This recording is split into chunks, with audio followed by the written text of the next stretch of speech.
All right, ladies and gentlemen, we're going to call the meeting to order. And thank you for being here for the September 15th meeting for the Palos Verdes Democrats. We are super excited. How does everyone feel after the debate last week? Yeah. I think we're all fired up and ready to go.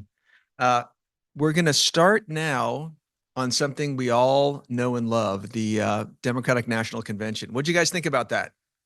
Not bad? Pretty good speeches?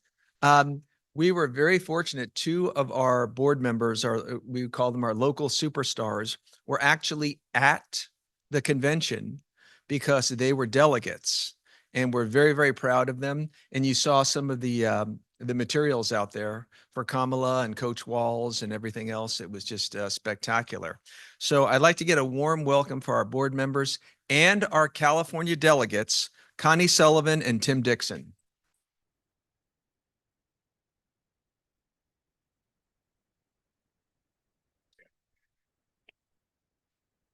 I'm going to assume that you saw the convention. Is that a safe assumption? Okay, so I'm not going to tell you anything about what you already saw. So I'm just going to tell you about what it was like to be a delegate. First of all, you have to get up early in the morning to credential every morning. You have to get a new credential every morning. And this is what they look like. They were different every day. And they've got like some anti-counterfeit things on them because this was really incredibly important to be able to hang one of these from the lanyard that they gave you. That got you onto the shuttles, it got you into the convention center, it got you past the Secret Service, et cetera, et cetera. So got up early, then there was a breakfast. And at our breakfast, we had a lot of notable people come and speak. People who, Pete Buttigieg was there, Josh Shapiro, et cetera, et cetera. You know, Ted Lieu, yes, our locals as well. But, you know, when you're at a national convention, you kind of want to see people from other states that you see a lot. I thought I'd bring, this is the bag. This was the swag bag. So, you know, it's not the Oscars. There's nothing in here that would trigger a report to the IRS at all, but we got little things like Nancy Pelosi gave us this. And I don't know, I didn't know the point of this. This was something we wore on our wrists one day. Do you remember which night? I can't remember. The night of the nomination of the president. So yeah, when we did the roll call vote, it lit up, I think. So Tuesday night. Yeah, so these things light up, you know, somebody's in control of it someplace. I didn't think that worked very well. The best thing that they gave us was a clear plastic water bottle because they told us that we couldn't bring in anything but clear plastic. We got to keep those from Monday at 8:30 when we got them all the way until about 3:30 or 4 that afternoon when the Secret Service made us throw them away. So I guess they were a big security risk. It was a gigantic party followed by after parties is how I would describe it. Our work for the most part was done a couple weeks before when we voted to nominate Kamala Harris for president. The only actual work that we did was we did agree on the consent calendars. We voted for the platform and we voted for the rules. I think that was about it, right? So the rest of it, we didn't have anything to do except just enjoy ourselves. And I would say everybody enjoyed themselves. Yeah. So it was a party followed by after parties. On Tuesday night, the governor of Illinois had a party and he had John Legend at that party. I didn't go. I'm too old for that. And then Wednesday night, the California Democratic Party had an after party at House of Blues. Again, I decided to go home instead, but Tim went, so he can tell you about that. And I think that's about all I have to say about it. Yeah. Well, thanks, Connie. It was really a privilege and an honor to serve as a delegate. I had the privilege of going in 2000 to the nomination speech or the acceptance speech of Al Gore here in Los Angeles. But I was up in a box. My employer invited me. And so I got to see the balloons drop and the confetti, and I got to hear his speech. But it was nothing like what we got to experience a few weeks ago. It was just electric. I've watched some of the speeches back on television, and it was nothing like being in the room. The room was just, it was so loud that my iPhone was going off, giving me a hearing alert that it might damage our hearing because of how noisy the room was. But as Connie said, it was a long day every day. I didn't anticipate how much work it was going to be. When I decided to investigate the process of becoming and running for delegate, my main motivation was, which is kind of interesting. I didn't even tell my wife I was looking into it because I said, there's no way I'm going to be a delegate to the convention. But I looked into it. My main motivation in January of this year was I was wondering whether the two candidates for presidents would still be the candidates. Because obviously we got one old guy left. But I was more than enthusiastic about supporting President Biden if he had run all the way through the convention. I think he did so much for our country. But the change, which occurred the morning of our picnic, I know a lot of you were there for the picnic.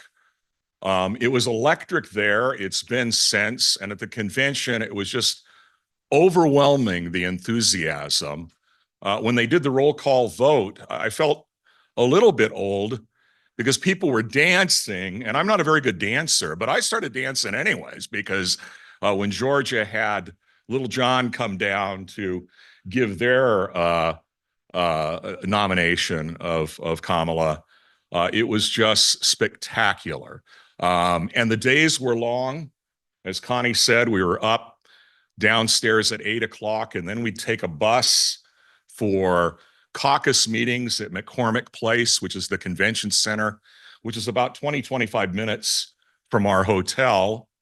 And then by the late afternoon, we had to get back to the United Center. And literally, we would get back to our hotel. I think the first night it was after midnight. Most nights it was 11 to 11:30. And they had after parties every night, which I guess we have a couple of young people in this room that might have made them all. But my wife and I went to one on Wednesday night at the House of Blues, and it was so loud and really geared probably for a younger crowd.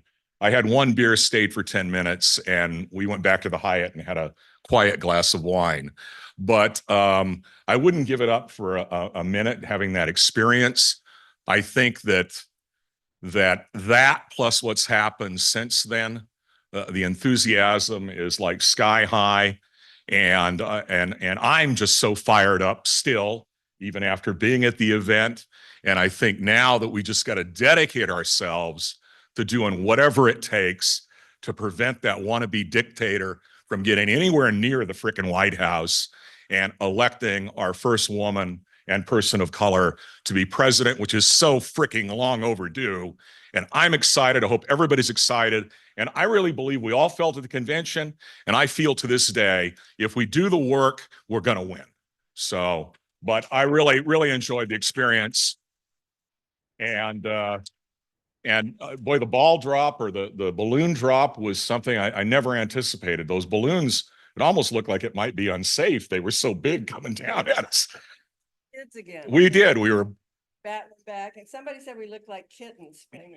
Yeah, but that's okay because cats are good, right? Cats are and good. Cat ladies too. But no, it was a pleasure just being able to kind of share for a couple of minutes our experience. My wife, trying to get her in all during the week. My former employer finally got her a pass in the guest section on Thursday night for Kamala's speech. So she was up in the club level, and she sat right behind Bernie Sanders. So that was kind of a treat, but we really had a good time. I mean, we really had a great time. So, but thanks for your attention. Yes. Had some previous conventions. Did you as delegates have any anticipation of the rapper roll call, or Or did it come as a surprise when it kicked off? No, we had no idea. No idea. No idea. Did you love it? Oh, Loved it. No, it was funny because when everything happened, we're at our picnic, and then the next morning, my wife and I were invited to my former employer had an event on Kauai. I know everybody's probably saying, "Oh, sorry for you," but so we headed over, and by the time I got off the plane, my phone, I'm sure your phone here, was blowing up with we're going to have Zooms, we're going to have delegate meetings. And I think the whole time I was in Hawaii, some of them I did on a lounge chair at the pool, but we were participating in meetings saying, well, what are we going to do now? And then we had to all nominate. I was doing a PDF and sending it back from Hawaii to nominate Vice President Harris. And then we actually did the actual vote in advance of the convention too, because the other side, of course, was playing games saying if we didn't nominate the ticket by a certain date, which was before the convention, they wouldn't allow our candidates to be on the ballot, which is, they always scream about voter fraud, and it seems like they're the ones committing all the fraud. But that was exciting too, just participating in that, and then doing it an honorary roll call, I guess. But it was fun. Yeah, Great. It was as much fun as. They're never going to do it the other way again. probably not. Yeah. All right. Okay. All right.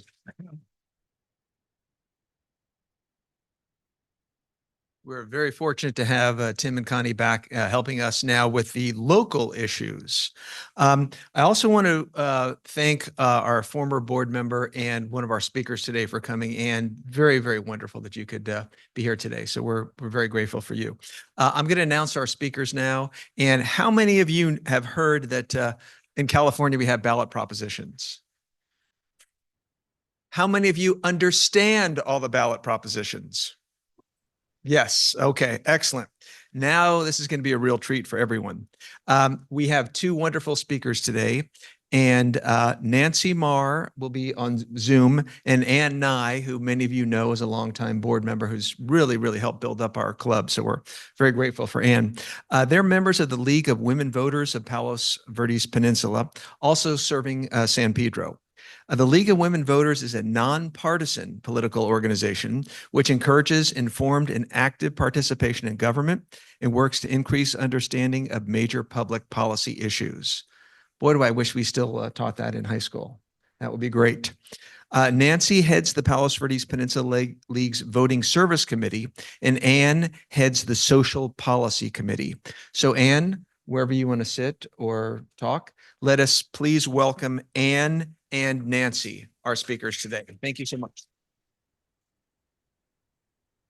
Okay, well, I'm just going to start out with a little intro to the ballot. As you know, there are 10 propositions on the November ballot that are state propositions. The first 5 were placed on the ballot by the state legislature. There are 2 bond measures and 3 constitutional amendments. The last 5 are initiatives placed on the ballot by groups or citizens who gathered the necessary number of valid signatures, and all 5 of those are statutes. And just one note I wanted to make about our presentation. We list arguments for and against each proposition. These statements are what the supporters and opponents have actually said themselves or written themselves.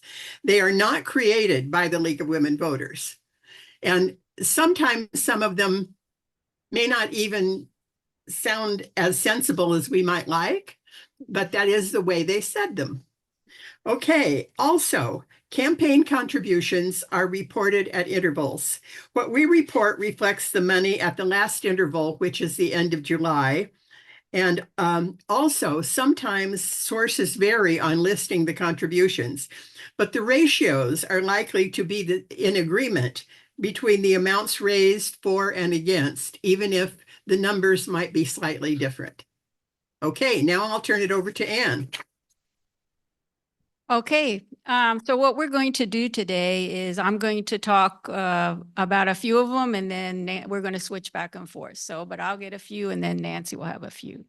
So just as Nancy was saying, in terms of how things get on the ballot, the first 2 Props 2 and 4 are both bond initiatives. So I just wanted to make sure everybody understands what is a bond, what means about bond financing.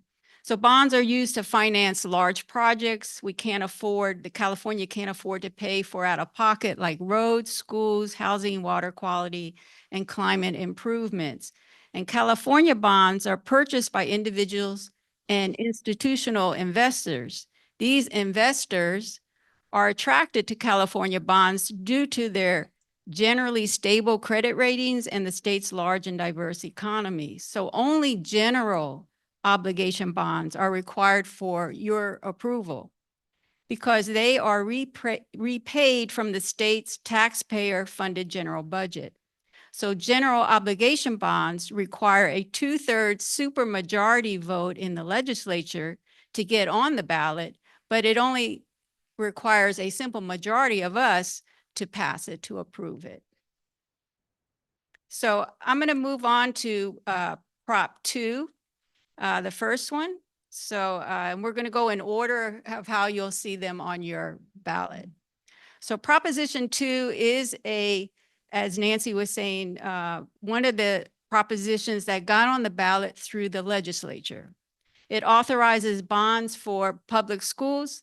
Am I not doing it right? Closer to you. Oh, okay. Oh, yeah, that sounds better. Sorry. It authorizes bonds for public school and community college facilities, and community college facilities. It authorizes the state to sell $10 billion in state general obligation bonds for repairing, upgrading, or constructing new facilities at K-12 public schools and community colleges. So the background of this proposition is California has around 10,000 public schools. The state usually contributes funding borrowed through bonds to support facility maintenance and new constructions at these school sites. School districts also use local bonds to fund facility projects, but state law limits how much they're allowed to raise. The last bond approved for K-12 and community college facilities was in 2016, and that money is gone. In 2020, a K-12 facilities bond failed to pass. So Prop 2 allows the state to sell a $10 million bond for public school, which would be, they'll get $6.5 billion, and community college facilities, and they'll get $1.5 billion. Funds would be distributed through matching grants. K-12 schools would apply for and be awarded funding for their facility projects. Community colleges would submit a plan listing their intended projects, including new buildings, renovations, land purchases, and/or equipment. And the governor and the legislature would select which projects to fund. Prop 2 would also allocate $115 million for reducing lead levels in public school water. It would also allow extra funding for projects adding transitional kindergarten classrooms, either new or renovated, or expanding, building a new gymnasium, multipurpose room, library, or school kitchen.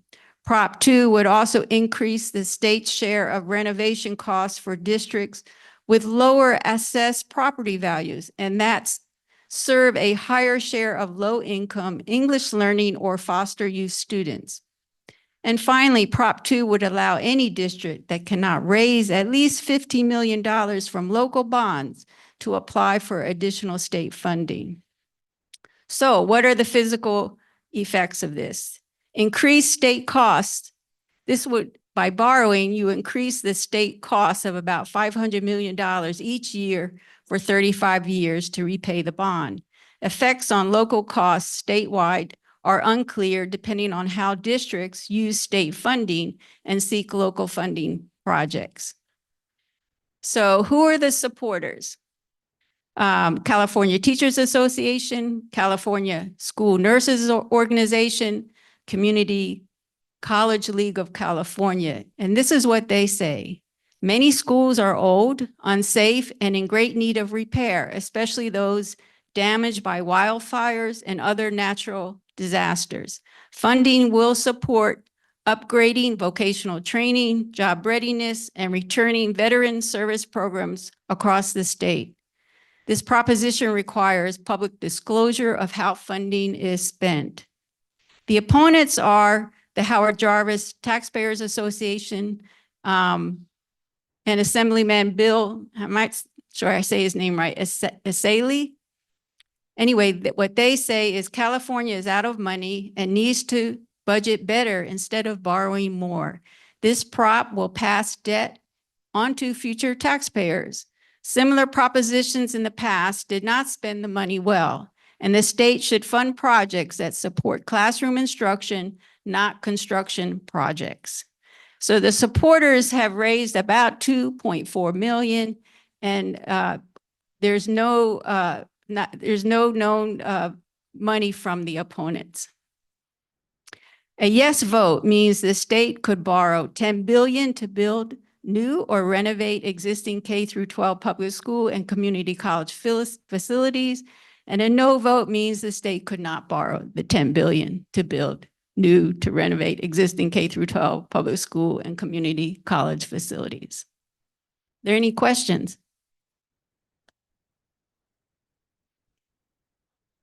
The league has taken a position, but because we are giving you an educational forum, you would have to go to our website to see our position.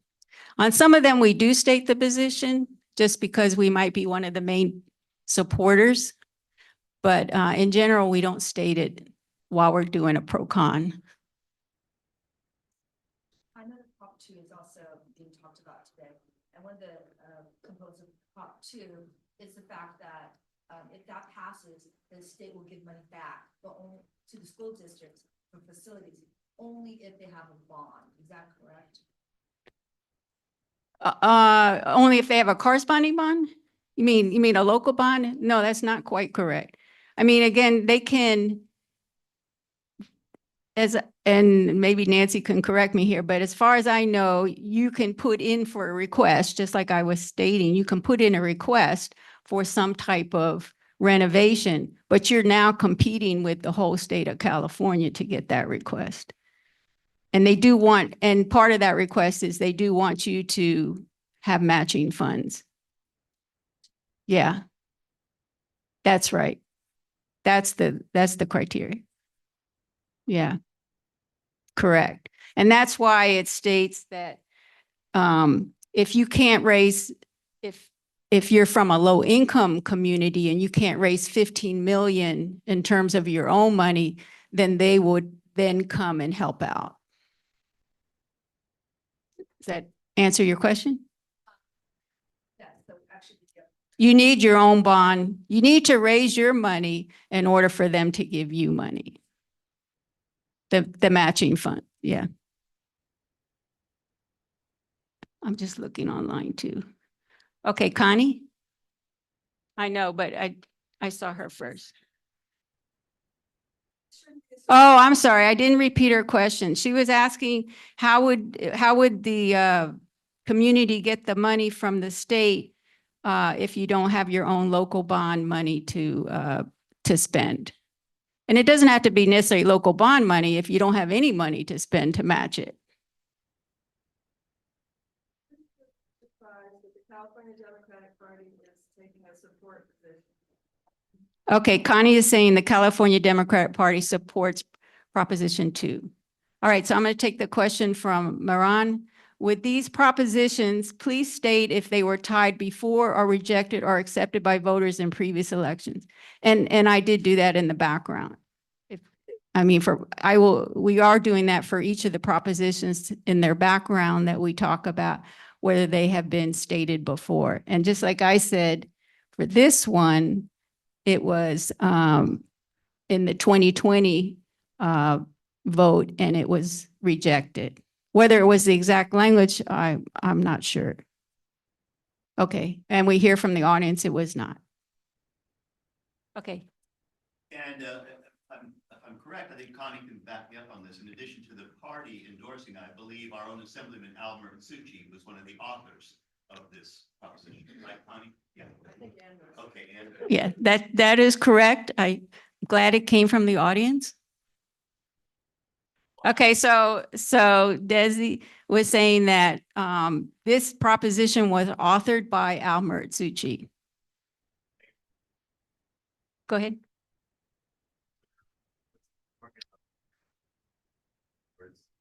Equal, yeah.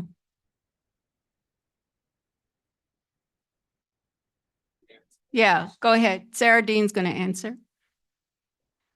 Generally 50-50, sometimes it's 40-60, and then if you're from a school, what Al introduced in his legislation was a sliding rule, sliding formula, that districts that aren't able to raise the 50% After five? Yeah. hardship.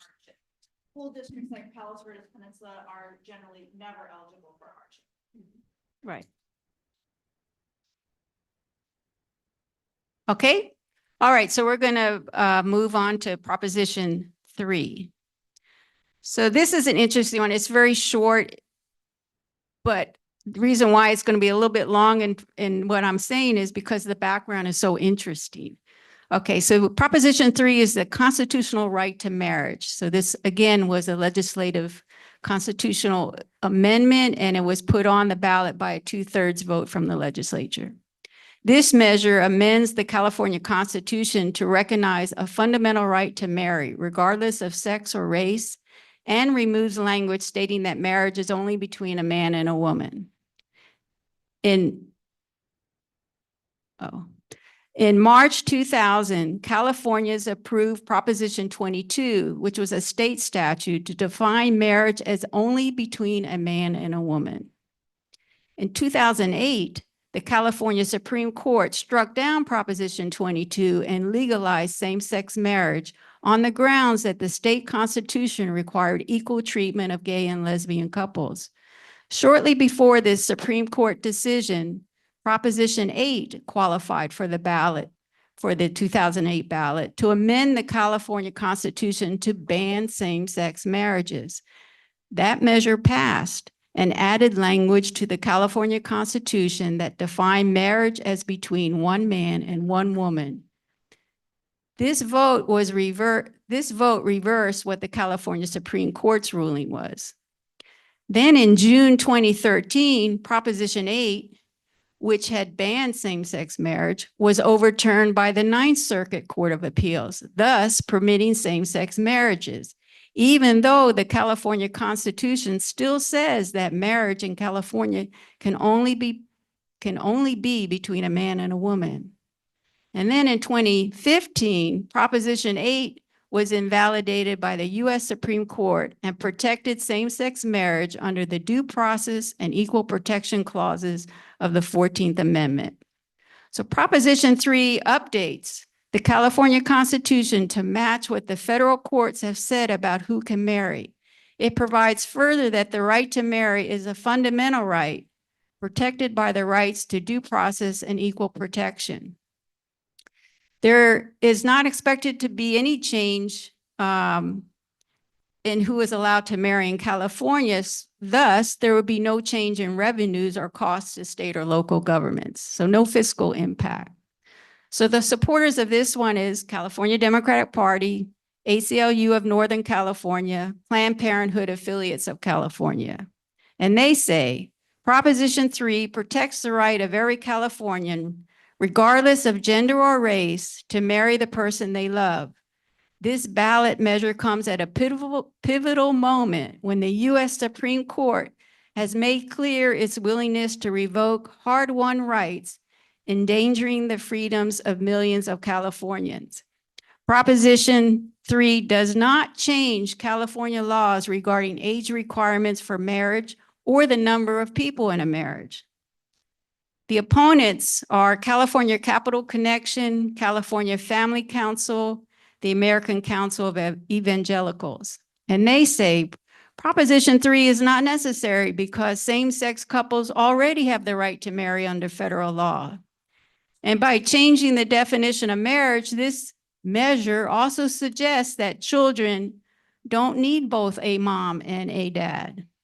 Establishing a, quote, fundamental right to marry means it would remove protections against child marriages, incest, and polygamy.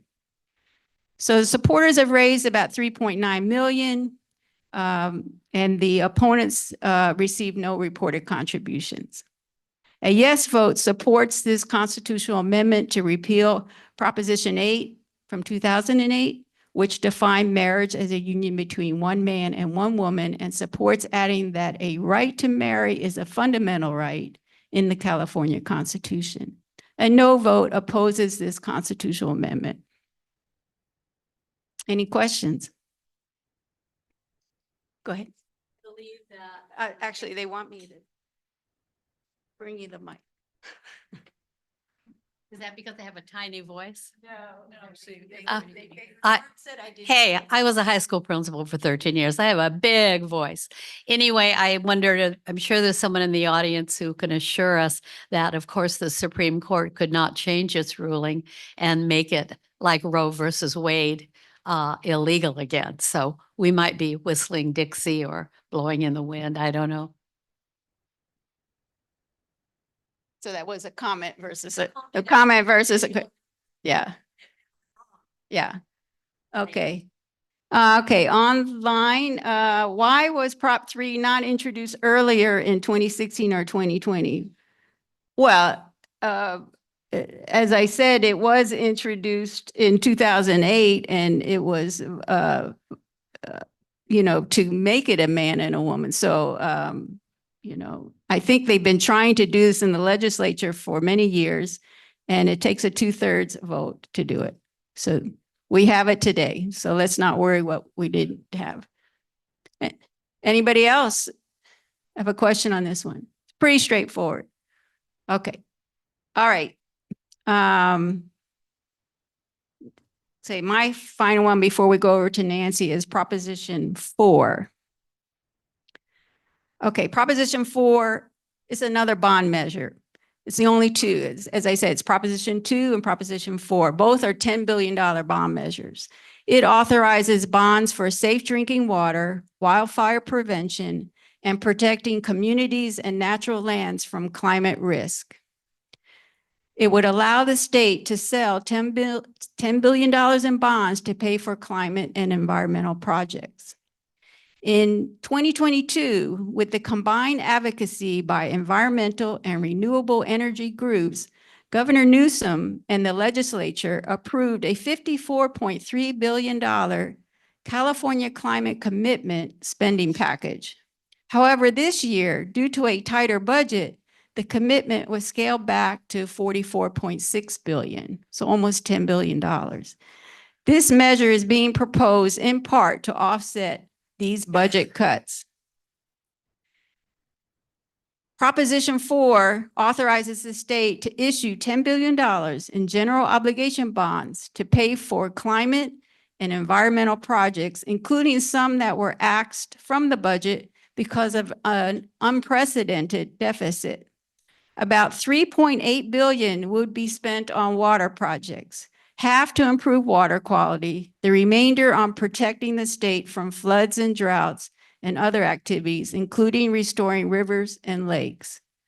The rest of the money would be spent on wildfire and extreme heat projects, $1.95 billion, natural lands, parks and wildlife projects, $1.9 billion, et cetera. And all these are listed when you get your ballot.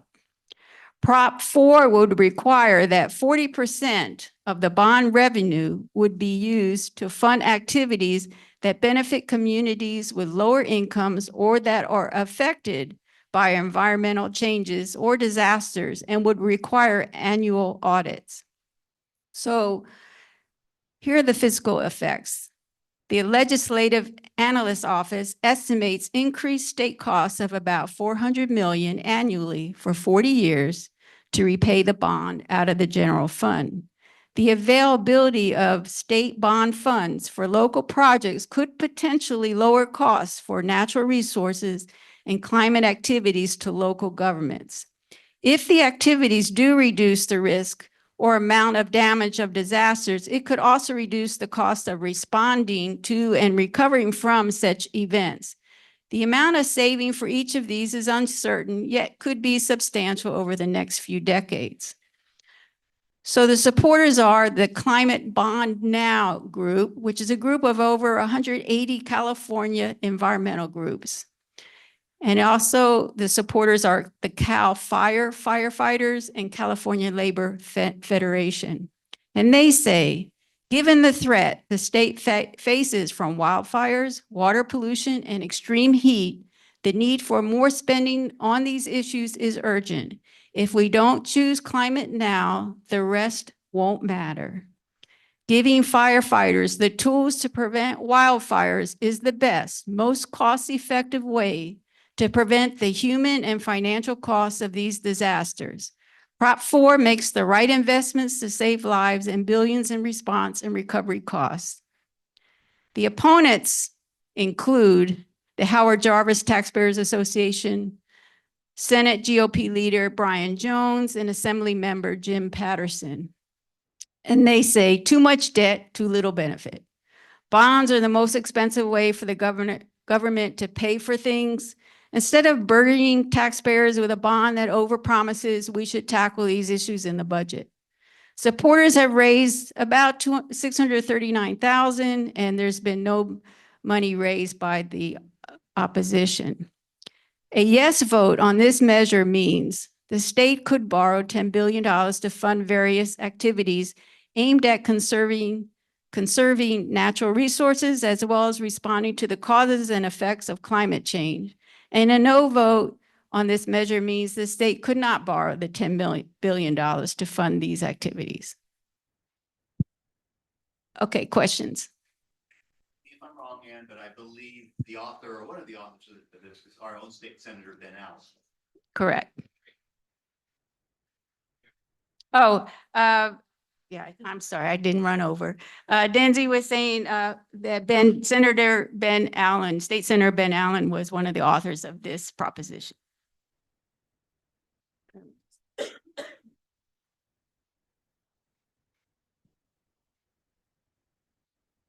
So you said they could borrow money via these bonds, sell bonds. Are there requirements on their being able to sell these bonds? Is there a process? Is there some limiting of how they do that? Well, I mean, when they sell, when they get the bonds and the bonds are being bought by investors and other folks, I mean, it's just the way you would, it's just the way you sell money to get a bond. So, I mean, it's not a different process for this versus any other bond that's being done in the state. Because you said that it reads that the state could sell $10 billion for the bond. Oh, I meant would. Sorry, I meant to say would. Any other questions? Oh. Is there like a breakdown of the 46 million that's in the budget versus the 10 million that's in this bond? Like what is not included in the 46 million that will be included? You understand my question? Yeah. Okay, so the question is in your, when you get your ballot information, they break down what is the 10 billion, but what the other, what money is still, in other words, that 10 billion is supposedly the 10 billion that got axed out of the budget. So if you look at the difference between when they first budgeted for this in 2022, in this last budget, 2024, they cut 10 billion. So this is that 10 billion. So what was the other rest of it? I don't remember. Yeah. Well, it's not documented in this ballot measure, but it is documented in the sense of this is what they cut and this is what we're trying to get back. Okay, I don't see a question online, so we'll move on to Prop 5, and this is by Nancy Mahr. You have to unmute. A good suggestion. Thank you. So does that sound work okay? Yeah, oh, hold a second. So Rob, oh, I didn't see, when did that pop up? Okay, I'm sorry. So I'm sorry. So Rob, you're online? Oh, I do see you. So Rob is one of our elected officials from the WRD. So, and he's stating that funds from this bond measure can be used by WRD to help fund our brackish groundwater reclamation project to expand the existing treatment plant in Torrance that will clean up the seawater contamination in our aquifer. Thank you, Rob, for that information.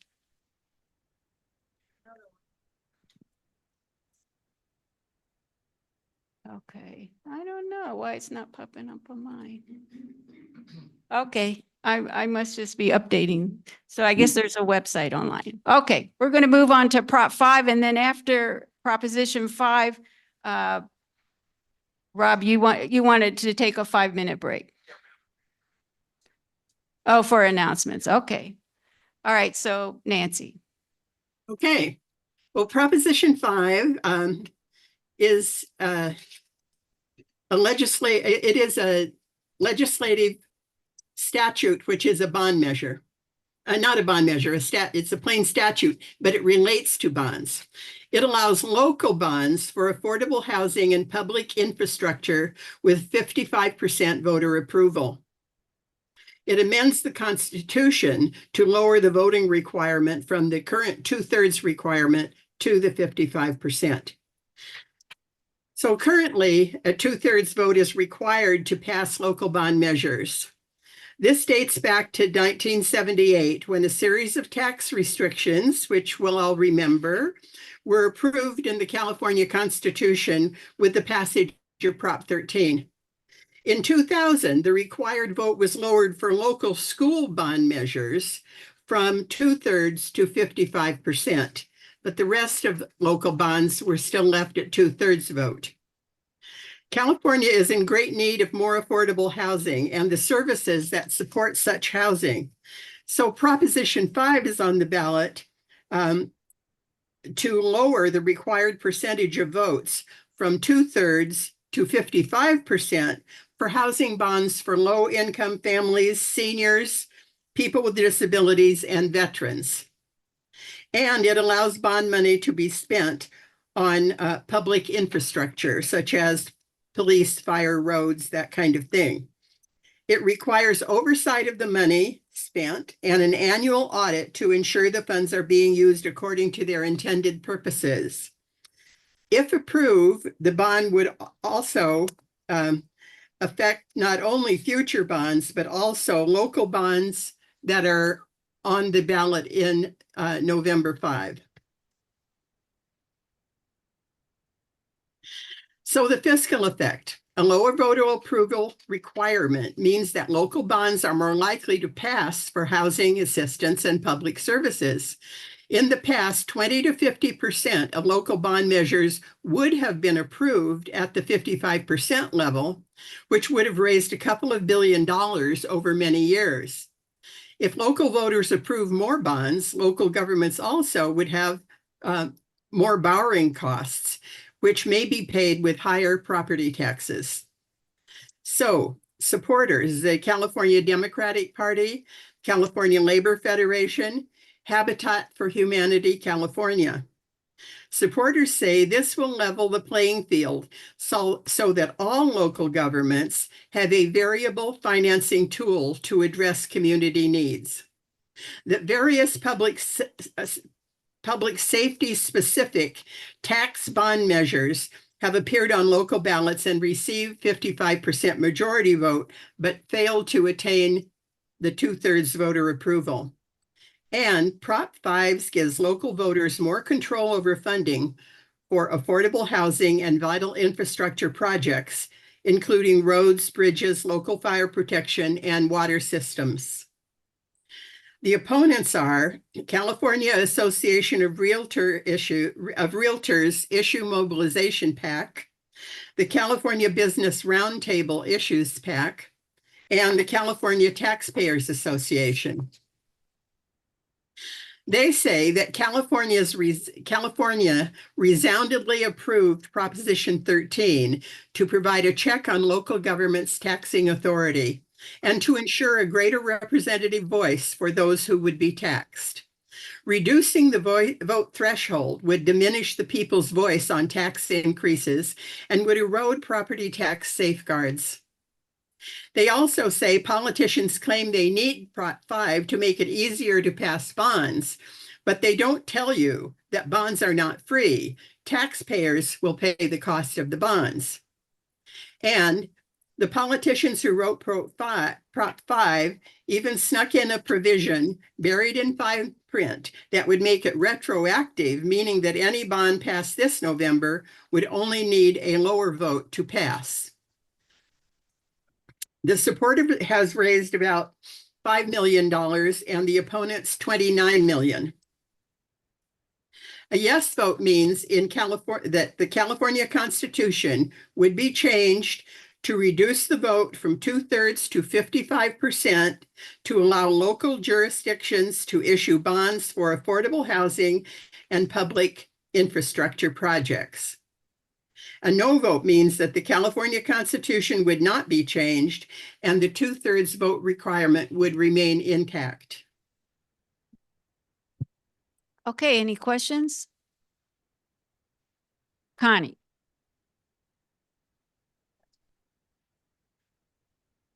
Was this put on the ballot by the legislature? Yes, it was. Okay. I did want to do a clarification in another meeting we were at. So I just want to make sure that people understand. So Props 2 and 4 need simple majorities to pass from us. You know, they took 2/3 to get on the ballot, but okay. Local bonds, except for education, still need 2/3, and that's what this is about. And local education bonds only need 55% because of that change that was made. All right, so this is about housing and education. The education bonds, it's a simple majority locally. So just want to be clear on that. And also the local bonds that receive the 55% are within certain categories. It has to be for affordable housing and infrastructure. It can't just be a bond for anything. And what was just clarified about this being retroactive, for those of you who live in Manhattan Beach, Hermosa Beach, or Redondo Beach, there's a Proposition BC for the Beach Cities Health District, which right now would require 2/3. If this passes, we'll only need 55% to pass. That's correct.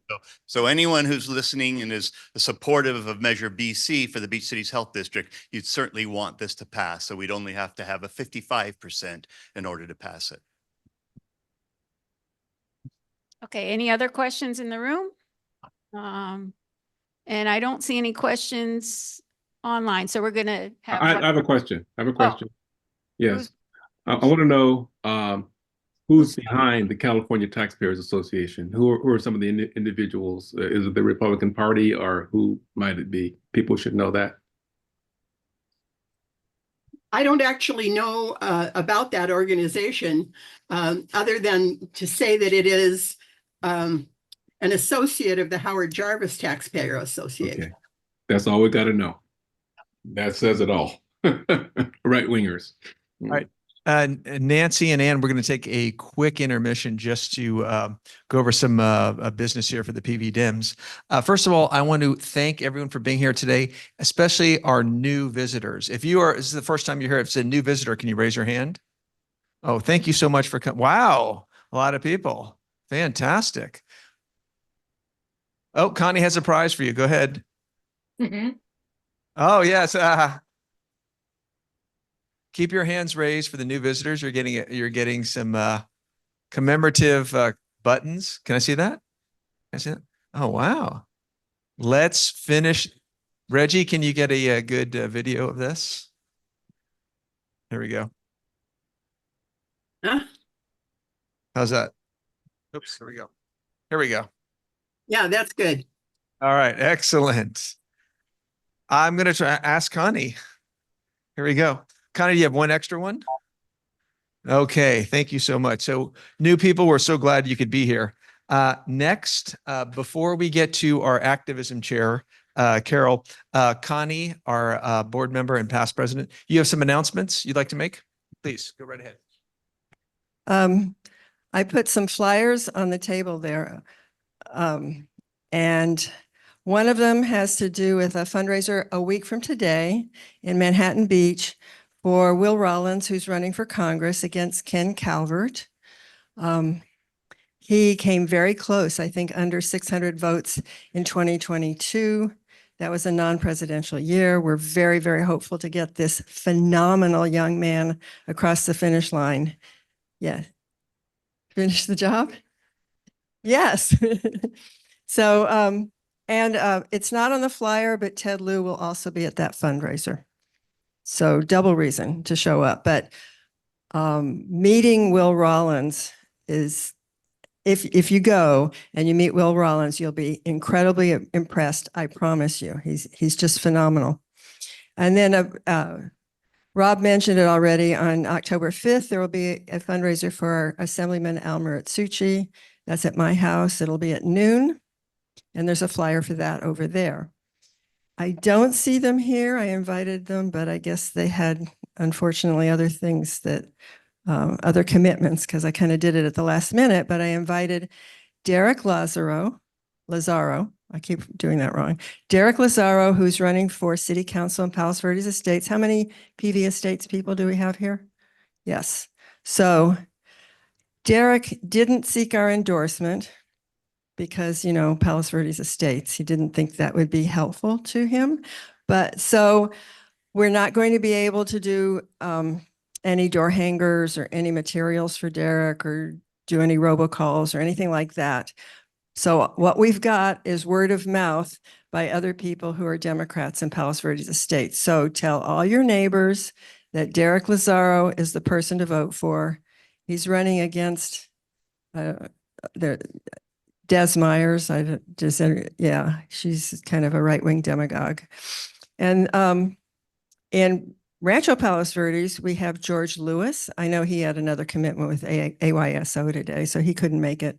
George Lewis is endorsed by the party, and we will be doing door hangers and so forth for George. But keep that in mind if you live in Rancho Palos Verdes. George Lewis is the only Democrat running in that race. There's like 6 people, I think. City Council, yes, thank you. City Council. Huh? Eric is running for school board. Eric and Ami, is Ami still here? No.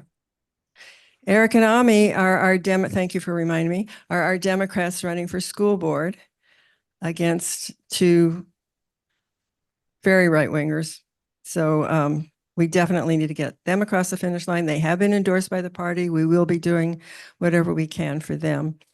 Carol's going to talk about activities, campaign activities, but there are also other activities. If you can't do campaign activities, but you like to get some exercise, we will be doing door hangers about the last 2 weeks before Election Day. All you have to do is slap that door hanger on the door. We only put them on doors of pure Democratic households. We almost never have to talk to the people. We just put it on the door and move on. I know a lot of people don't want to get into those conversations. Often when I have actually met the homeowner at the door, they've met me at the door, and I show them the door hanger, they're really glad to have it because the door hanger will have Kamala and Tim at the top and Adam Schiff and our positions on the propositions. And then there'll be a space where we'll fill in our local races. So we'll have Ted and we'll have Al and we'll have Ami and Eric and George Lewis. So people are very glad to get that information at that point in the election process. And then finally, there are also voter protection activities that you can be involved in. These are not campaign activities, but the California Democratic Party right now is recruiting people to do voter protection work. You don't need to leave your home to do this. What you do need is a pretty decent internet connection and a phone. And you will be, I've done this once, you become part of a system of volunteers who are statewide doing the same thing you are at the same time. Your phone will ring. The first person who picks up their phone gets to help that voter with whatever problem that they have. So you're kind of competing with other people around the state to get your phone picked up first. It's kind of like the first person to hit the Jeopardy buzzer, something like that. But it's a fun thing to do, and you'll learn a lot about elections because LA County doesn't do elections the way every other of the 55 counties do it. There are about 30 or so counties that do it the way we do it, but some others are still doing the old Inca vote and things like that. So you learn all that. So those are things to keep your eye out for, and we can give you more information. Yes. Will Rollins is Congressional District 41, running against Ken Calvert. Some of you who are older kind of remember there was a scandal with Ken Calvert like a million years ago. And I looked it up today, and I was reminded that in 1993, so this goes back, he was caught in a car with a prostitute. That's Ken Calvert, yes. And he got rewarded for his efforts by being reelected all these times since. So let's knock him out this time, okay? With a great candidate. PV Estates has 2 open seats, and Rancho Palos Verdes City Council, both, they also have 2 open seats. And the library district, yes. We have an endorsed candidate. We have 2 endorsed candidates in the library district. Thank you for reminding me. We have Zoe Uno. We'll probably put them on our door hanger too. Zoe Uno, who is an incumbent, and we have a new woman named Holly Vanderdonk. Also, we endorsed her. So Zoe is a member of the club, yes. Carol, okay. Yes, okay. Great. Thank you very much, Connie, for those updates. And now briefly, Carol is our activism chair, Carol Schwartz. Do you have time for a quick announcements? Thank you. Hi, I just want to remind everybody that we're very actively involved with canvassing. The next date we're canvassing is Saturday, the 21st. And you do not have to be intimidated by knocking on somebody's door, because think of it as voter education.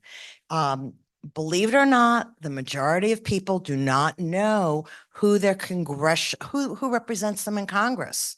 So when you're knocking on the door and asking for them to support either David Min or Derek Tran, since the 2 districts we are canvassing in are 45 and 47.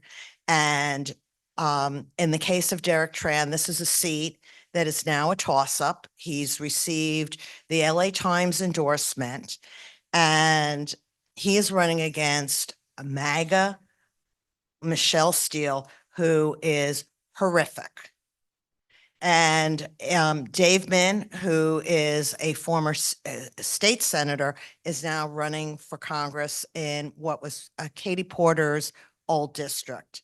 And this is going to take a lot of work. Fortunately, he has a lot of dollars for TV advertising, but it's still going to take a lot of work because the district was redistricted to include Huntington Beach, and it's basically become more Republican than it was 2 congressional cycles ago. And again, I just want to emphasize, I'm doing phone banks at my house every Wednesday and Thursday. Wednesdays are dedicated to senatorial races, and we're either going to call for John Tester, depending on the week, or Sherrod Brown, 2 seats that we must hold on to. Wednesdays, we are alternating between George Whitesides, who is a phenomenal candidate, as well as Will Rollins, who's another great candidate. Both of those seats we need to flip in order to have a majority in the House of Representatives. So we need Kamala and Tim to have the support they need to get the right agenda through. So I thank you, and I hope that you will email me and let me know if you can join us on any of those 3 dates. Okay. And Ann? I was gonna, yeah, I'm gonna get to that. But before Nancy starts again, there is another comment here from Mahr, and he's correct. Palos Verdes was light blue. Majority voted for Hillary and Biden overall in the last 2 presidential elections, and only Rolling Hills was light pink. And even PVE was light blue. So in terms of Measure SOS, we're going to get to that at the end. So we'll talk to that. But also I did want to, since we're talking about candidate candidate forums, I thought it'd be good to state. So the league is doing the in this room on Monday night, 6:30 to 8, the Palos Verdes Library District Board of Trustees Candidate Forum. So you'll get to meet your candidates at that time. So it's Monday in this room, 6:30 to 8. The league is not doing this one. We canceled based on, they already had set up an RPV City Council candidate forum with the Chamber of Commerce and the Homeowners Association. And that one's going to be this coming Wednesday, 7 to 9 p.m. at Hess Park. So if you're interested in that one. And then the League of Women Voters is also hosting another candidate forum for the Palos Verdes Estate City Council. For some reason, they didn't allow us in their city council, but we are going to be at La Venta Inn. So that will be September 24th. It's a Tuesday, 7 to 9 p.m. And so there you. 6 to 8. Oh. Oh, really? 6 to 8? 6 to 8. Oh, okay. Sorry about that. 7 to 9. Sorry about that. 6 to 8 for the La Venta one. Yeah. Okay. Anyway, those are just announcements so you know when the candidate forums are. All right. So we're going to move on to Prop 6 with Nancy. Okay. So Prop 6 is a legislative constitutional amendment. And it relates to, its title is actually eliminates the constitutional provision allowing involuntary servitude for incarcerated persons. The 13th Amendment of the U.S. Constitution bans involuntary servitude except as a punishment for crime. Also, the California Constitution similarly bans involuntary servitude except for a punishment for crime. Currently, those in prison or jail can be required to work or do other activities such as taking classes. About 1/3 of the people in prison work. There are about 94,000 incarcerated people, with 28% being Black inmates. The state's prison system employs nearly 40,000 inmates who complete a variety of tasks such as construction, yard work, kitchen duty, cleaning, and firefighting. Most of them earn less than 74 cents an hour, although inmate firefighters can earn as much as $10 a day. California's minimum wage is $16 an hour, and state law permits the Corrections Department to pay up to half of that rate when it is appropriate. Workers can also earn time credits that reduce the time they serve in prison or jail in exchange for the work that they volunteer to do. Those who refuse to work or do other assigned activities can face consequences, such as losing the ability to make a regular phone call or to have visitors. Proposition 6 changes the Constitution to end mandatory work assignments as a punishment for a crime. It also bans state prisons from disciplining people who refuse to work and continues to allow people to voluntarily accept work assignments in exchange for credit to reduce their sentence. The implementation details, including compensation, under Proposition 6 are still to be worked out by the Department of Corrections. There are some other measures that support Proposition 6. AB 628 proposes a voluntary work program for prisons that would earn time credits. And it also says that the Department of Corrections is not required to pay minimum wage. It doesn't mean it can't, but it's not required to. ACA 8 requires is another measure that requires a focus on rehabilitation for inmates. So the fiscal effects of Proposition 6 on the state and local criminal costs are uncertain. The Department of Correction is not required to pay minimum wage, and wages for the voluntary work program are still to be negotiated. If prisoners do not volunteer to work, prisons would have to find a way of encouraging people to volunteer to do the work, or possibly outsource the work, because the work still has to be done. Any potential increase or decrease in state and local criminal justice costs would likely not exceed tens of millions of dollars each year. The supporters include the ACLU California Action Committee, the Anti-Recidivism Coalition, and Dolores Huerta. Proposition supporters say, this restores human dignity by ending forced labor, which constitutes slavery and violates human rights. Involuntary servitude does not belong in the California Constitution. Proc 6 prioritizes rehabilitation, and a growing number of states, including Colorado, Alabama, Tennessee, Vermont, have adopted similar measures in recent years. I also want to mention that in 2020, the state created a reparations task force and directed it to address historical inequities that harmed Black residents.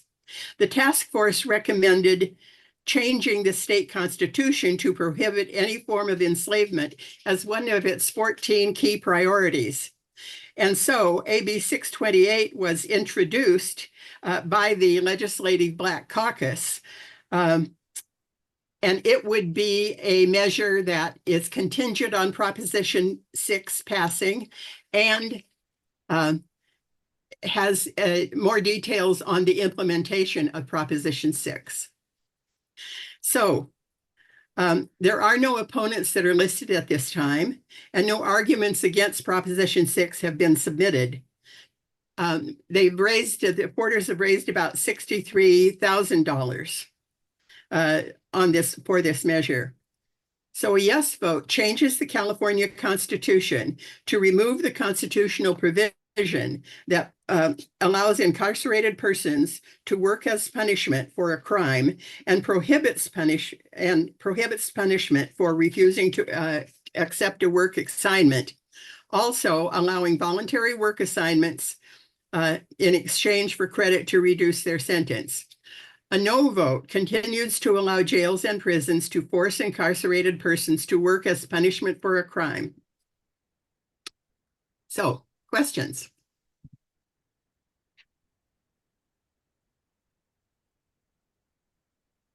Okay, I don't see any in the audience and I don't see any online. Okay. Okay, going once. Okay, all right. Let's go on to Prop 32. Okay. Prop 32 is the first of the initiative statutes that were put on using the signature process. This measure would raise the minimum wage, which is currently $16 per hour, to $17 for the balance of the year and $18 starting in January 2025. Currently, employers must pay their workers at least the minimum wage of $16 per hour. Although minimum wage laws do not apply to self-employed people. The state adjusts its minimum wage every year based on inflation. Currently, the state sets higher minimum wages for employers in some industries, such as fast food industry at $20 an hour and healthcare workers at $25 an hour. And some cities have enacted higher minimum wages. This measure, if it were to pass, as of 2025, there would be different wages for employers of different sizes for 1 year. The difference relates to the number of employees. 26 or more employees, and the minimum wage would be $18 an hour starting in 2025. But for 25 or less employees, the minimum wage would be $17 per hour, raising to $18 per hour in 2026. And also, the inflation adjustments would be paused for 4 years. So the fiscal effects. Higher wages would increase business costs and result in higher prices and lower profits. The government cost could increase due to wages and may decrease with lower social service programs such as Medi-Cal, lower enrollment in those programs. The legislative analyst notes that government costs could go up or down, however. Overall, the proposition likely would reduce state and local government income and sales tax revenues by a few $100 million annually. The supporters are the California Labor Federation, Unite Here, Working Families Party, California. They say that labor groups support this measure, although it may not be as high a minimum wage as the labor groups would wish. Additional income would help many families better afford basic needs. An increase in basic pay would be spent at local businesses and would help reduce low-income Californians' use of taxpayer-provided benefits. The opponents are the California Chamber of Commerce, California Restaurant Association, and the California Grocers Association. Opponents say the employers have already faced increased supply and labor costs from inflation, and for some, businesses have not bounced back fully since the COVID pandemic. And that state government itself, which, when facing a budget deficit, delayed implementing the $25 an hour for healthcare workers' minimum wage until this fall, when it was sure it had the cash. And that this measure will cost jobs. Surveys commissioned by the small city of West Hollywood indicate 42% of businesses said they had laid off staff or cut workers' hours in response to the city's $19.08 minimum wage.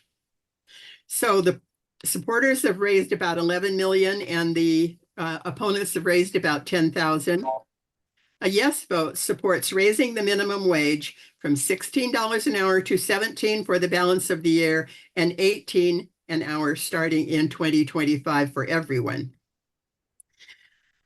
A no vote maintains the minimum wage at $16 per hour. Minimum wage laws, as I mentioned, do not apply to self-employed people. Okay, before we go to the questions, I did want to say that it was John Samber. He's an anti-poverty advocate. He's the supporter of this proposition. This got on the ballot by getting enough signatures from us voters. And out of the 11 million that the supporters have raised, his is 10 million of that. Just a note. Okay, any questions?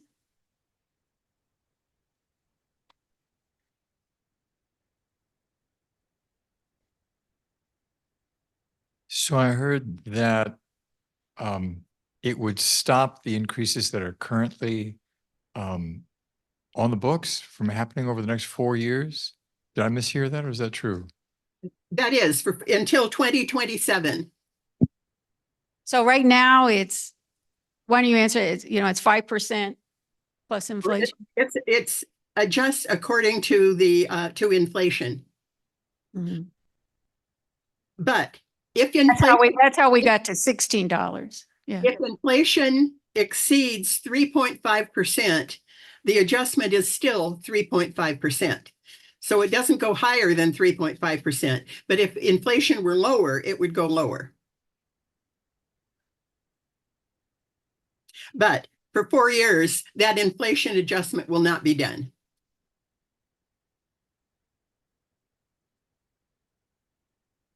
Okay, any other questions on this one? Okay, so before I go on to the next one, I know, Sarah, you're gonna leave early, right?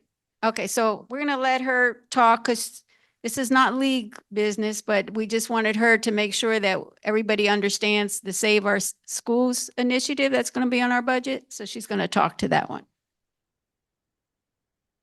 Thank you, Ann and Nancy, for being here and for allowing me the time. My name is Sarah Dean, and I am a local elected. I wanted to talk a little bit about Measure SOS because it does connect to Prop 2, which we've already discussed. So Palos Verdes Peninsula Unified School District currently is ranked number 6 in the state of California by Niche, which is the rankings a lot of parents rely on. Our school district remains one of the top reasons for your very high home prices. This is an attractive community for people. People move up here for the schools. And unfortunately, our schools are falling apart. If you talk to any one of our teachers, they will tell you during rainy season, they easily spend an extra 30 to 60 minutes every day during rainy season mitigating puddles of water in their classroom. Teachers should not have to spend their time doing that. It takes away from classroom learning and teaching.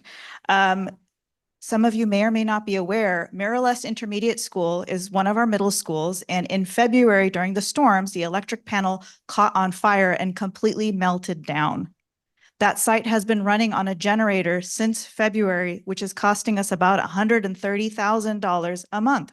Why doesn't the school board fix it? It's not that easy. These schools are very, very old. You cannot replace a single component in a system that's failing, because oftentimes we go out to replace a part and the part is so old and outdated, they tell us we don't actually make those parts anymore. So we cannot manage a situation like Marylest. If we have another school that has a catastrophic failure like that, that school was shut down for 3 days this year. 3 days of learning loss for students, 3 days where folks weren't able to go to work the way they expected to go.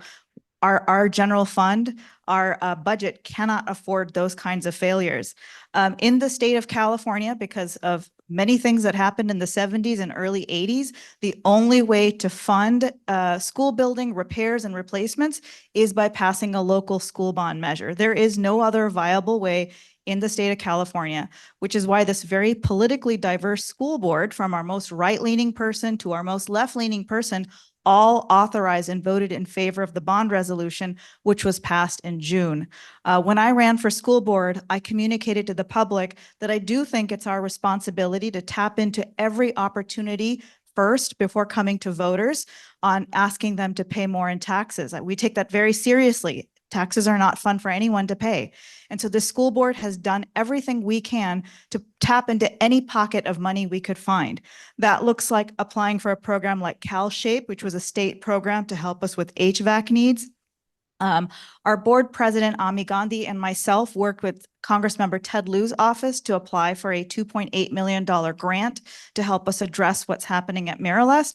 We were very grateful. The Congressmember did select our project as one of the 15 that he's pushing forward this year. We are hopeful, but $2.8 million is still only going to get us so far. So the current bond measure would help us generate just shy of $300 million, which would really help us in meeting the critical needs. We have buildings that have been identified as seismically vulnerable. That's terrifying for students, families, and for staff members. This community supports schools. We have only had one bond measure fail. That was Measure PV in 2020. Most bond measures failed in 2020 because it was a COVID year. Our district was no different. This time around, we've done 2 rounds of community polling to make sure that this bond measure reflects the values and interests and the appetite this community has. And we've worked on we had a much longer runway. Last time the board authorized the bond measure and it was on the ballot 3 to 4 months later. There wasn't enough time to work with the community. We've worked over a much longer period of time to make sure that this bond measure reflects the will of this community. So I hope everyone votes yes or thinks about voting yes on Measure SOS. One other story I want to share. These are some of the hardest correspondence we get from our school families. I got an email last year from a community member. We have 2 schools, 2 elementary schools that serve our students with special needs. And we have some students that are extremely medically fragile and cannot tolerate high temperatures. These students get hospitalized. Our schools do not have air conditioning for the most part. And it was gut-wrenching to find a solution for this family. We have 2 of these schools, Point Vicente is one of them, where we have students that are incredibly medically fragile. Thanks to the state's program, CalShape, we were able to fund putting air conditioning in just that one school this year. This brings me to why I wanted to mention Prop 2. I think it was previously mentioned by our League of Women Voters speakers that the state has tapped out all of the funds they're able to provide school districts like ours. So the way CalShape worked was we applied for a project, we had to show that we had some matching funds, and then the state helped us pay for the difference. That's how we got air conditioning into those special ed classrooms. But if the voters in California don't pass Prop 2, we won't have that opportunity anymore. So I hope everyone will support the Prop 2, which came out of our assembly members' very good work. Lastly, there is a school board election. Please do pay attention. 2 of our local members, Democrats, are running. I don't support them simply because they're Democrats. I support them because they are focused on setting an agenda for our community which centers student learning and education and does not bring the culture wars front and center. So there are lawn signs for Ami Gandhi out there, and I hope you all will pay attention and support our 2 candidates, Eric Alegria and Ami Gandhi. Thank you.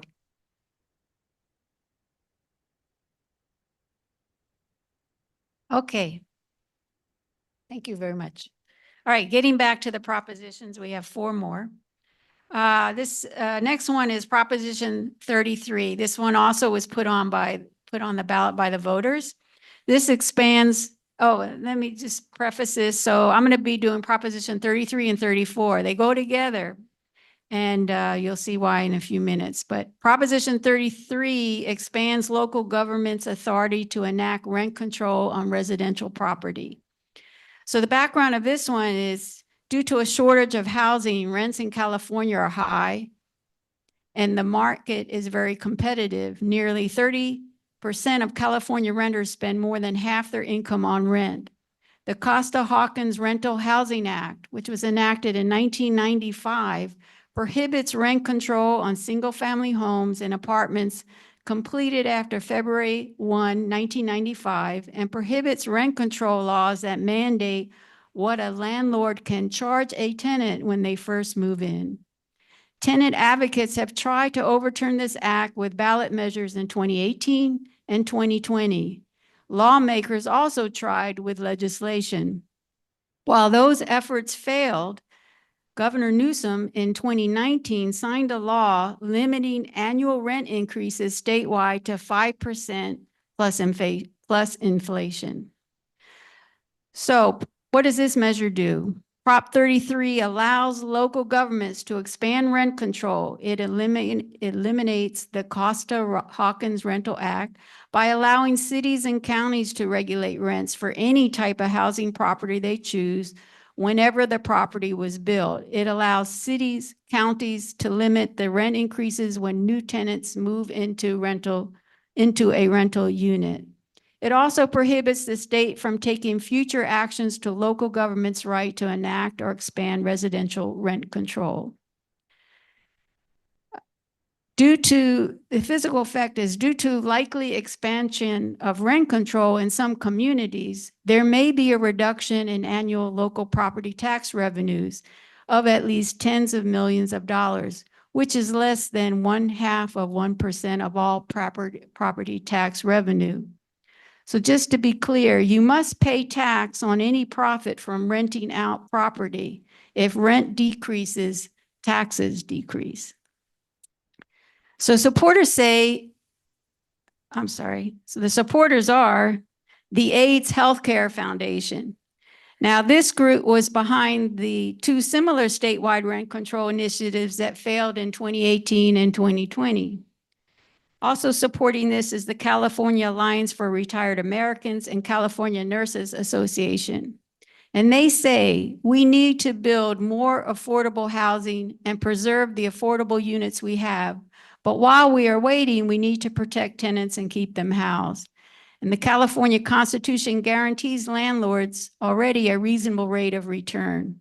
Every city will decide for themselves whether or not they need rent control.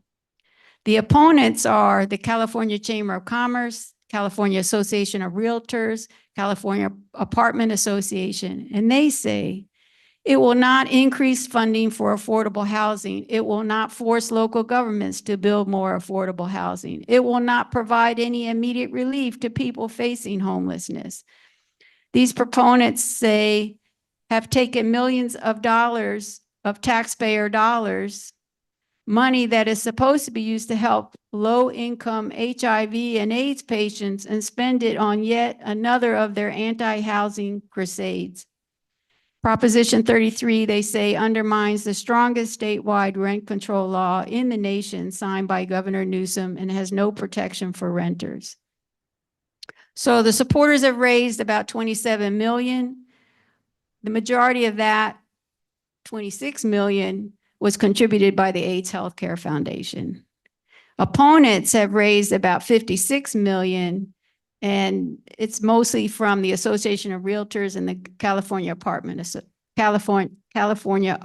Association. So a yes vote supports repealing the Costa-Hawkins Rental Housing Act of 1995, thereby allowing local governments versus the state to limit rent on vacant units, single-family homes, and apartment condominiums built after February 1, 1995 or earlier, and limit the rent for first-time tenants. A no vote opposes repealing the Costa-Hawkins Rental Housing Act. Okay, any questions on this one? Okay, I don't see anything online either. So I'm gonna move on to 34, and you'll see why these kind of go together. Okay, so the group who I was just talking about, who didn't like Prop 33, they got signatures to put on the ballot Prop 34. This one restricts spending of prescription drug revenues by certain healthcare providers.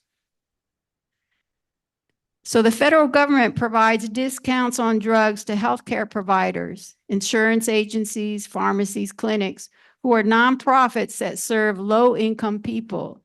These entities are usually exempt from paying taxes on their revenue. So the way it works is healthcare providers can earn money on the federal drug discount program by charging their clients more for the drugs than the discounted cost. And providers may choose how they spend the money they acquire in these transactions. Medi-Cal is a state federal program that provides health coverage for low-income and uninsured people, including paying for prescription drugs.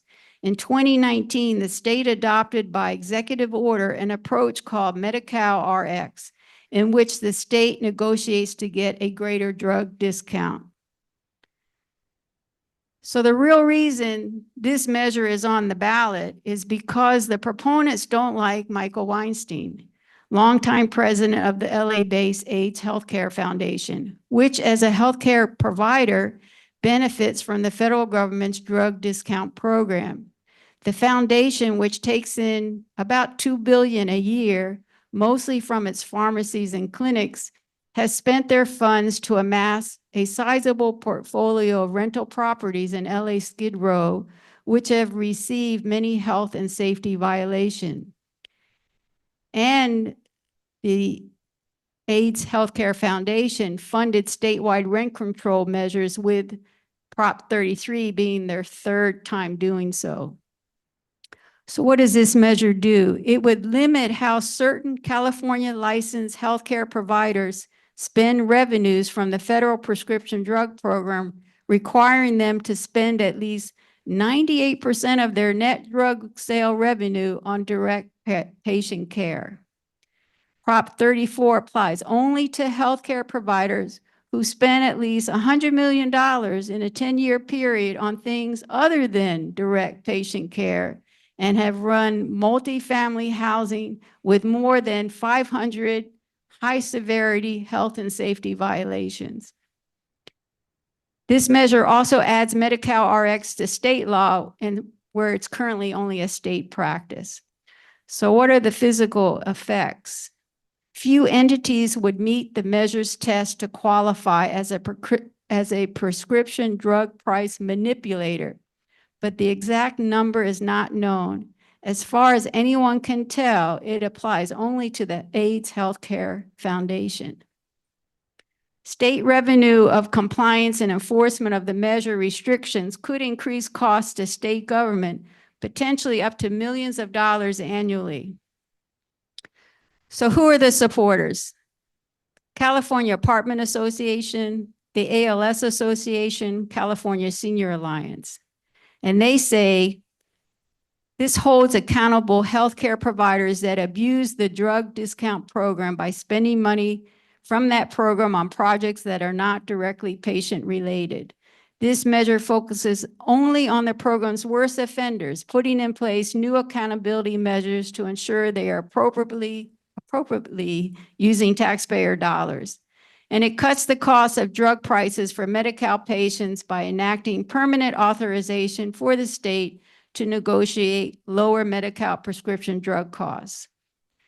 The opponents are the National Organization for Women, Consumer Watchdog, and obviously the AIDS Healthcare Foundation. They say this initiative is in reality an attempt by the California Apartment Association to weaken the AIDS Healthcare Foundation, which promotes rent control measures, namely Prop 33. Supporters show they are willing to deceive voters in their quest for unbridled profits for the billionaire landlord class they represent, while patients and low-income residents suffer. This measure threatens the initiative process by setting a precedent for using the initiative to target and undermine a specific organization. So the supporters have raised about 28 million, and the opponents have raised 545,000. So a yes vote means that the designated healthcare providers would be required to spend 98% of revenues from federal discount drug programs on direct patient care, and would penalize violators. It would permanently authorize the Medi-Cal RX drug negotiation program as part of state law. And a no vote opposes penalizing healthcare providers, and also would not make the Cal RX program state law, but it has been currently a state practice for a number of years. Okay. Looking at the comment. Okay, Connie. So I just wanted to say that the California Democratic Party's position on 33 is no surprise support, but on 34, it's no recommendation.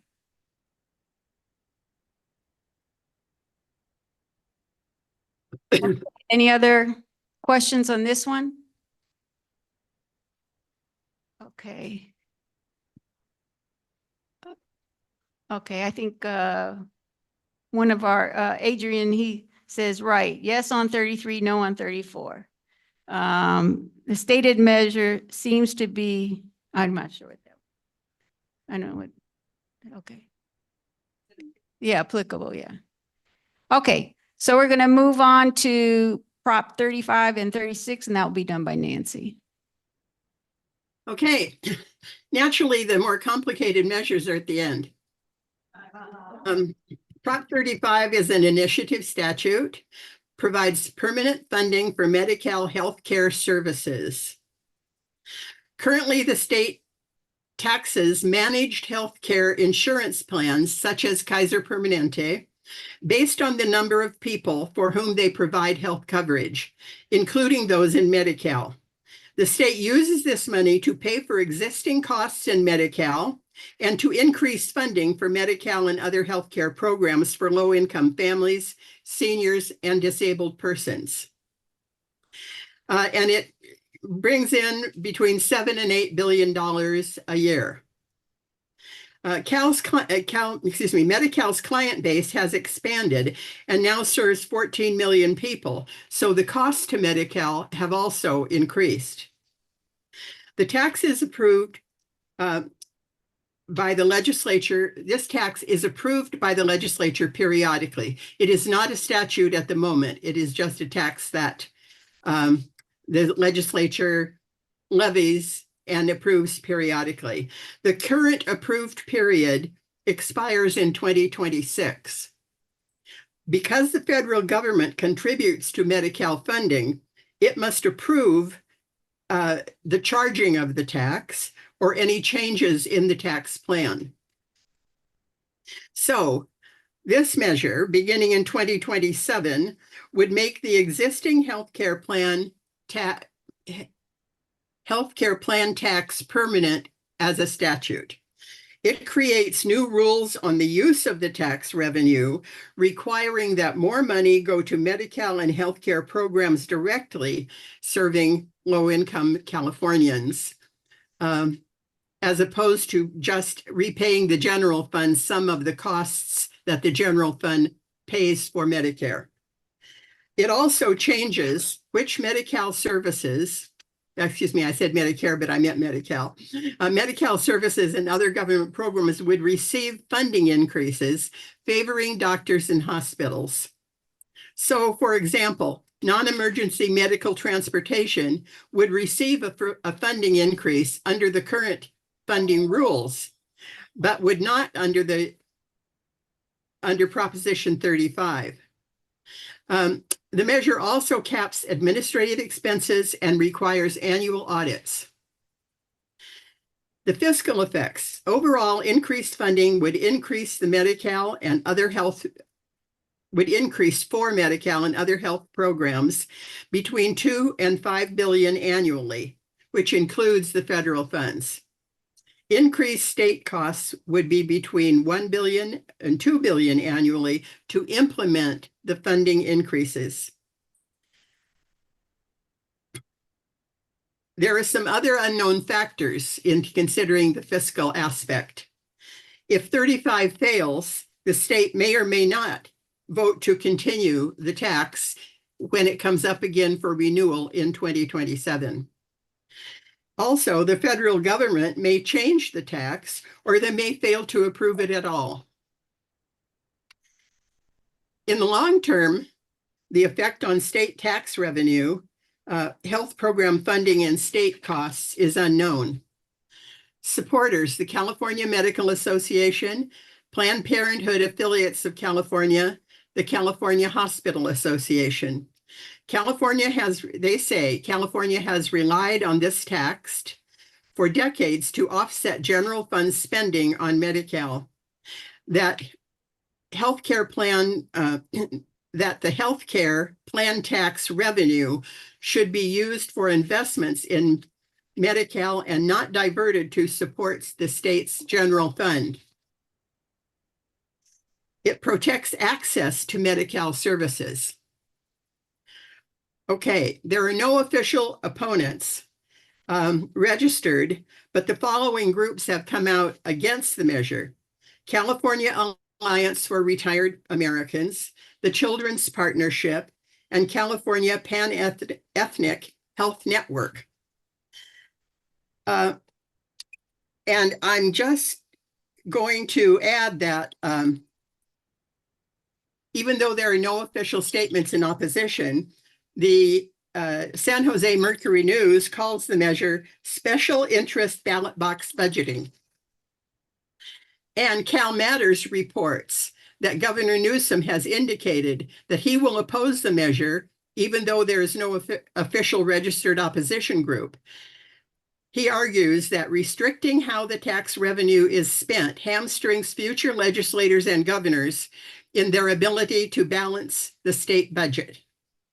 So the supporters have raised approximately 48 million, and no funds have been reported as having been raised against the measure. A yes vote on this measure means an existing state tax on health plans that provide funding for Medi-Cal and other health programs would become permanent, and new rules would direct how the state must use the revenue. A no vote on this measure means an existing state tax on health plans would end in 2027 unless the state legislature approves it to continue. The new rules would not become law. Any questions on 35? I think we're getting tired here. Okay. So we'll just One more. We got one more. I don't see any online either. Okay, Prop Okay. 36. All right, I'll try and read fast. Prop 36, initiative statute, allows felony charges and increased sentences for certain drug and theft crimes. In 2014, voters passed Proposition 47, which changed some theft and drug crimes from felonies to misdemeanors. Sentences for misdemeanors may be fines, supervision, or time in county jail. Felonies are usually state prison sentences. Prop 47 was meant to reduce the prison population in response to a Supreme Court ruling requiring lower prison populations. As a result of Prop 47, California's prison population was reduced, but also money was saved and made available for rehabilitation and social services. Money saved from having the fewer state prisoners goes into the Safe Neighborhood and School Fund. Recently, the California legislature enacted a package of laws addressing retail theft, especially smash and grab robberies. Some of those laws address the same concerns contained in this measure. So what does the measure do? It would increase penalties for certain drug crimes, and it would add fentanyl to the list of drugs that require a felony charge if a person also possessed a loaded firearm. It would provide that if the value of when I said it increased penalties, it would change some of the penalties that were misdemeanors under 47 to being felonies under Prop 36. It would provide that if the value of stolen property is worth $950 or less, that the crime could be charged as a felony if the individual had 2 or more theft convictions. It also creates a treatment-focused court process for some drug possession crimes, and that would be up to the judge to make that call. By requiring increased sentences for some of these crimes, more people would be required to serve their time in state prison. Prop 36 also requires the court to warn people in drug cases that they could be charged with murder if they sell or provide illegal drugs that result in someone's death. So, fiscal. There would be significant fiscal effects on state and local governments. State criminal justice costs would be increased by increasing the number of state prison population and the state court workload, and costs would increase by several tens of millions of dollars. There would also be increase in local criminal justice costs by increasing the county jail population and the workload for local courts. Local criminal justice costs would likely increase by tens of millions of dollars annually. Increased spending on criminal justice could reduce funds that the state spends on mental health and drug treatment, truancy, dropout prevention, and victim services. Supporters include the Californians for Safer Communities, California District Attorneys Association, the California Business Roundtable. They say the explosion in retail theft and smash and grab thefts has impacted retail stores and small businesses, driving up costs and closing businesses. Tougher penalties will allow prosecutors to file felony charges if the individual has 2 or more convictions. Fentanyl is one of the top killers in California. This measure closes a loophole by increasing penalties for trafficking large quantities.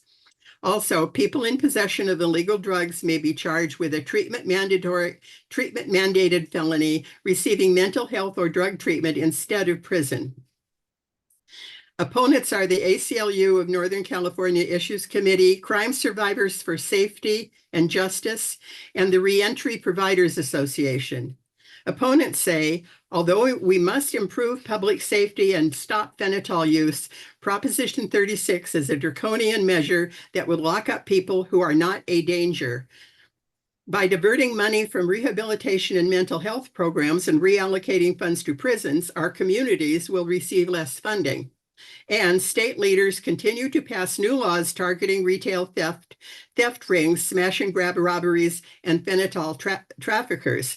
The package of anti-theft laws signed by Governor Newsom in August puts in place a more appropriate measure to combat retail theft.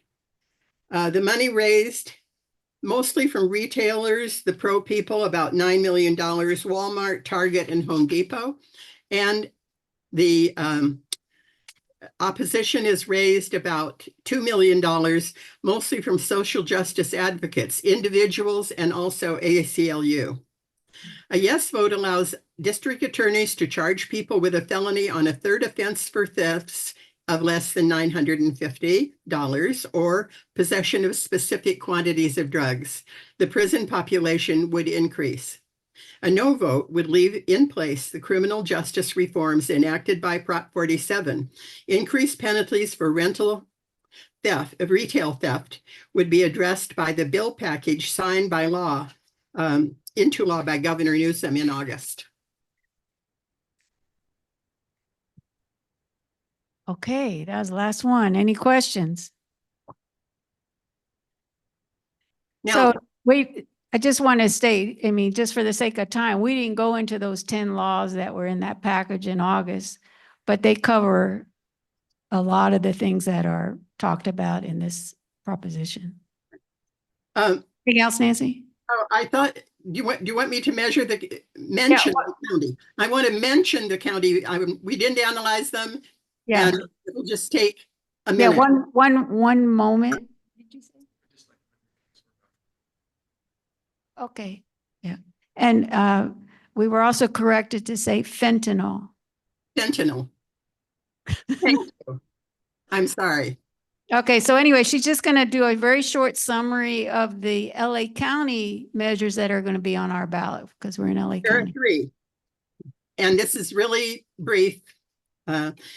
Measure A replaces the Measure H tax, which was at a 1/4% sales tax. It replaces it with a 1/2 cent sales tax to create affordable housing and support for home ownership and provide rental assistance.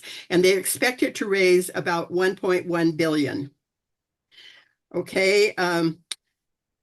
And Measure H sunsets in 2027. So this is coming in to pick up the slack, but Measure H would go out if Measure A passes.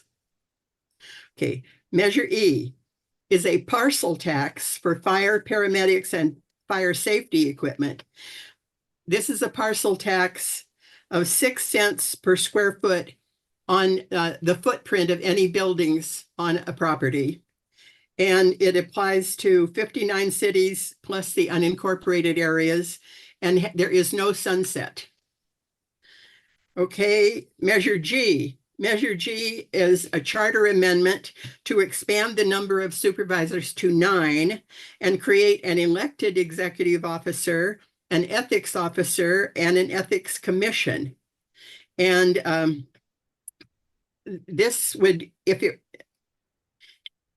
were to pass, it would go it would be implemented incrementally, because the first thing would be the ethics group, which would be in 2026. The elected executive officer would be in 2028. And the 9 supervisors would be following the next census.